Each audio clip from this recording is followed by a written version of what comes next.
Pirates, man, I love Ice Pirates. I would hold up a Blu-ray of it right now, except I actually don't own it on Blu-ray, which I'm kind of rectifying that right now. I'm getting ready. I'm on Amazon. I'm like getting ready to order one. But man, I was just thinking about how much I like Ice Pirates. I saw Ice Pirates as a kid in a theater. I think I just talked my parents into taking me to it because I liked anything spacey. I kind of grew up watching Star Wars knockoffs, and which I loved. And Space Hunter: Adventures in the Forbidden Zone was on Cinemax and HBO, and I watched that a lot. Got really disgusted by those things in the cocoons, those like fat blobby guys. I remember eating these like link sausages like while that happened. I was like, it made me sick, made me nauseous. But yeah, big fan of Star Wars knockoffs. I actually weirdly never saw Metal Storm. What is it? The Revenge of Gerard Sin. Uh, I never saw that one until like way later, but I should have seen that as a kid. I guess I just didn't. It just didn't come on when I was watching TV. It wasn't in the rotation when I watched the tube. Metal Storm. I did have a poster for it though. I do have a poster.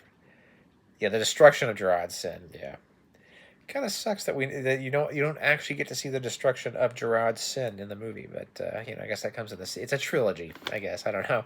Uh, After the Lemurian treaties were signed, that's in the script.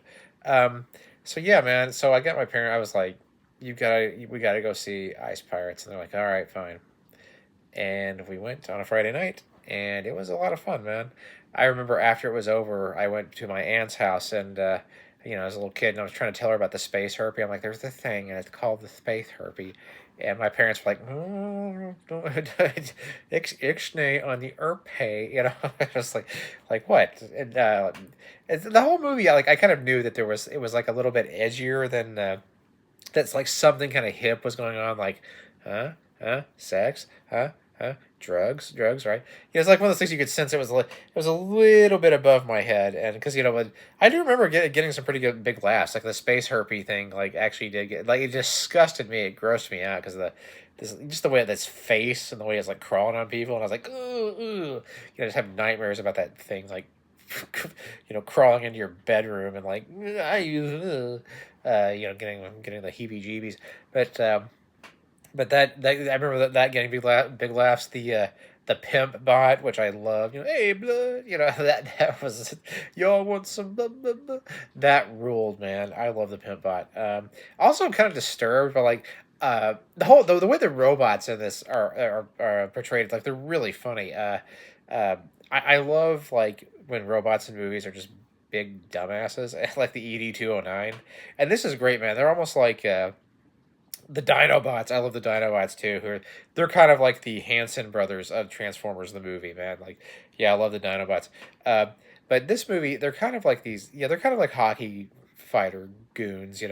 But I love the combat system of the robots, where it's like you kind of like push them in there, get in there and fight, and then like they get destroyed, and maybe you can repair them, or you send more robots in. Like that would have made a great game. Like that would have made a great like strategy fight. I forgot what they call these games. Like I guess a strategy game. Yeah, where you like purchase your robots and build them up, send them in a fight. That would have ruled, man. I would have loved that. I would have loved Ice Pirates action figures. That would have ruled.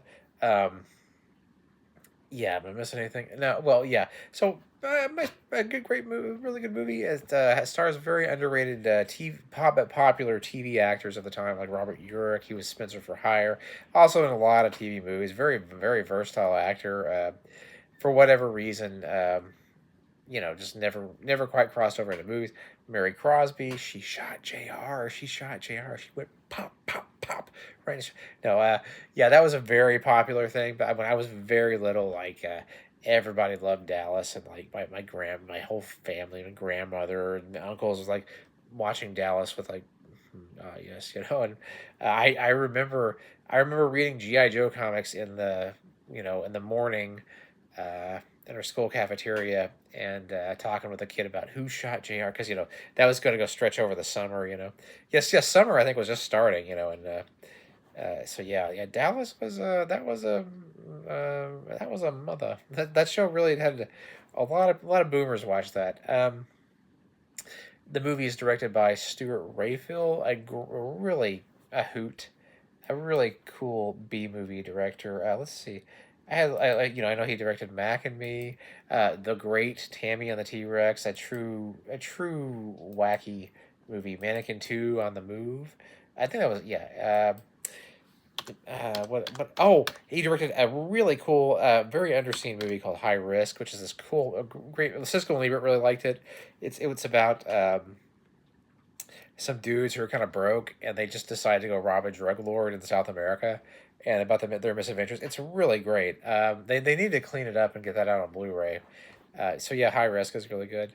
Ice Pirates, a lot of fun, very creative. Like I said, like the oh yeah, Bruce Valanche is in it. I guess to write some gags for the Oscars. No, yeah, is in it, and I like there's just a whole element of creativity that's it's a little bit higher level than you would expect. It's like the whole ending where they're like going through, they're like kind of leaping forward through time, and like everybody's aging and they're trying to fight a battle at the same time. Like that's really cool. Yeah, I think I covered it. I think I covered enough. Ice Pirates is that's a good old movie, man. Very happy I saw that in the theater.